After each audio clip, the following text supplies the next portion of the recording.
What's up, guys? How's it going? It's Fishman here, and today I've got some garrison traps, and then we've even got a rally trap, sort of, that we ended up doing, and then I'm going to talk about Fortune Dragon towards the end of the video, and then midway I'm going to talk about that new tailwing ability that came out with Gryphon. So this is kind of one of my mishmash KVK videos, but basically, with everything that went down with KVK, this is just a simple garrison trap. If you're wondering how to do this, feel free to check in the comment section below, because I've got tutorials that'll kind of explain how this tactic works. But basically, what we do is we have somebody garrisoning this mermaid castle here, you see. And I basically send out gatherers to give people the impression that what's going on is that I'm actually pulling my gatherers. And so this guy gets the idea that, oh, I can just keep sending attacks and nothing bad will happen. Nope. And so a lot of the time these guys, they fall for it time and time again. It works really well. It's an easy way to finish your solo if you're trying to do your solo for KVK. Of course, you can do it in larger pulls, like you can do it as 3, 4, if you're really trying to go for the maximize on the points. A Gryphon Trap will do this better, but this is like the closest thing you can get to one without like actually having one, It's like, if you're really wanting to pull off this trick though, you really want to make sure that the castle you're using has a castle 23 watchtower, so that way you can really predict what's coming at you. You don't want to take range marches if you're sending cavalry, for example. Just a heads up. So some of these marches had that effect. Now, of course, 3/4 of the way into it, I was like building troops, because under the circumstances, basically, I got rallied, and so I was like, okay, fine, I'll just build some troops, whatever. I personally was gonna build, a couple of days ago, but I thought, okay, well, we'll just do it in the middle of KVK, like, no problem, So I went ahead and took my gems and used them to boost troops. And then some of my speed ups on tier 4 and tier 2. So I see range is coming at me, so I go to Inf Wedge.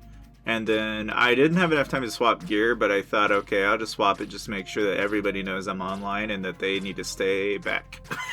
Because what better way to tell your enemies that, hey, stay back, by putting your war gear on. But, yeah, so for one rally, this is kind of like one of the traditional compositions that I've been telling people about. Like, it's not too difficult to eat a rally from somebody, that, as long as they're not like Mythic Champ. So like here, he sent 2 million range at me, and I just swapped over to infantry. And even though I've only got 800,000 tier 4 infantry, and then I built 2 million tier 2, that's all really you need. Because just like that, I was able to cap him, and I was able to take out all of his troops and everything, so it's kind of a double whammy. But that's kind of the benefit. Anyway, so of course I did find out we ended up losing KVK. Alright, now it was a lot of fun, I enjoyed it. Now of course, you guys know that gem loads were around. Even after KVK, which we lost, we got 1s and 2s. This was before before KVK, when we had those gem loads on certain days. So anyway, there's Tailwind. Now, if you want my opinion with Tailwind, I honestly think for people that are trying to trap, this is not really going to be all that helpful. And I've said this before. Like, yes, on paper it looks great, but if you lose 10% of your troops, by the time it's really worthwhile, it's no longer going to get anyway. It's really great for people that are trying to, like, maximize the returns on rallies and stuff like that, but that's about it. Like, that's the only beef I have with Tailwing at the very second that I seen it. I'm sure there'll be more abilities on the way.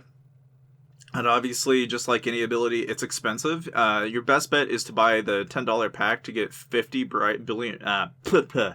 the gold orbs. I'm just going to call them that, but basically the brilliant talent orbs. Lord have mercy on my soul. But I've been trying to work on getting Don Guapo, and I've been working on getting Snail Princess as well, and I've been just like periodically buying $5 packs, and you can see the progress that I've made so far.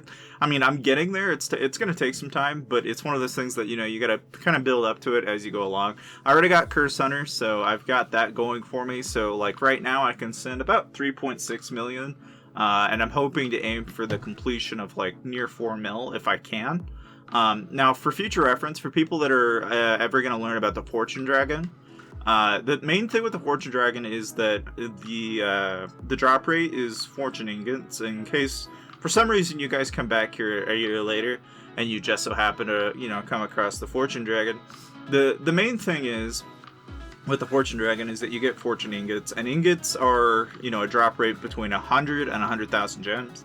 And more often than not, you would expect your 0.1% chance is the 100,000 gems, and your 80-ish% chance is going to be the 100 gems. So you're going to wind up having to collect a lot of Fortune Ingots in order to really get really all your loot. And so that's kind of the backfire with Fortune Dragon. Although I know a lot of people out there were saving their Holy Stars for this, and then they went ahead and spammed it. I think you can get a pretty decent return if you were to go into Elite Labyrinth, because it is gems after all, and so I really don't see there any harm being in going into it.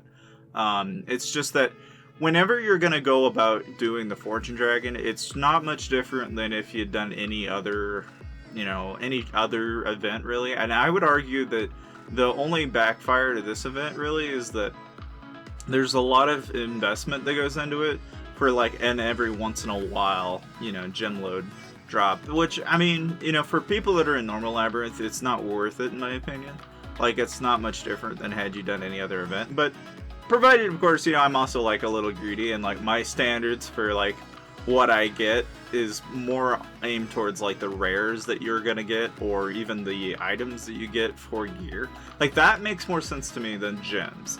For even free to play, I just feel like that makes more sense. But then again, this is one time out of the entire year that you'll ever actually have an opportunity to get gems out of a labyrinth like this, because it doesn't happen that very often.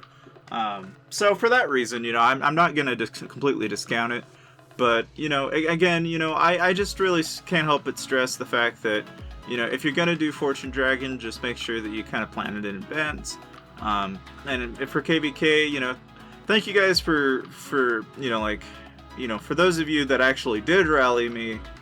I just a heads up, I appreciate you guys. I'm glad you had fun. Don't be mean to people you shouldn't be mean to. That's all I'm gonna say. And most of all, okay, I understand a lot of people on the channel, you guys will know me and you can't help but tell me that. And I appreciate the fact that people are going out there and saying that. But I also have to admit that it is a little overwhelming. And it tends to get to a point where, everywhere I go, there are, either 1,000 males or 1,000, people trying to join my kingdom. And as much as I appreciate that, I mean, I also don't I don't want it. I don't want, large swathing groups of people to, harass, it's I personally don't want that.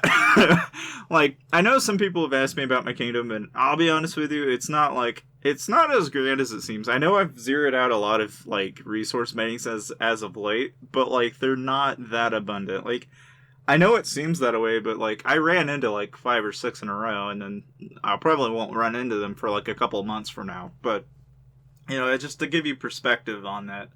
And it's when you look at what's going on in the other war kingdoms and stuff like that, obviously you're not going to see that kind of stuff. But I just can't help but point out what I do here as far as solos go. I know I'm not great at them. By no means. I'm not, believe me when I say that, I'm not somebody that solo attacks players on a regular basis. So I'm sure that I've made mistakes.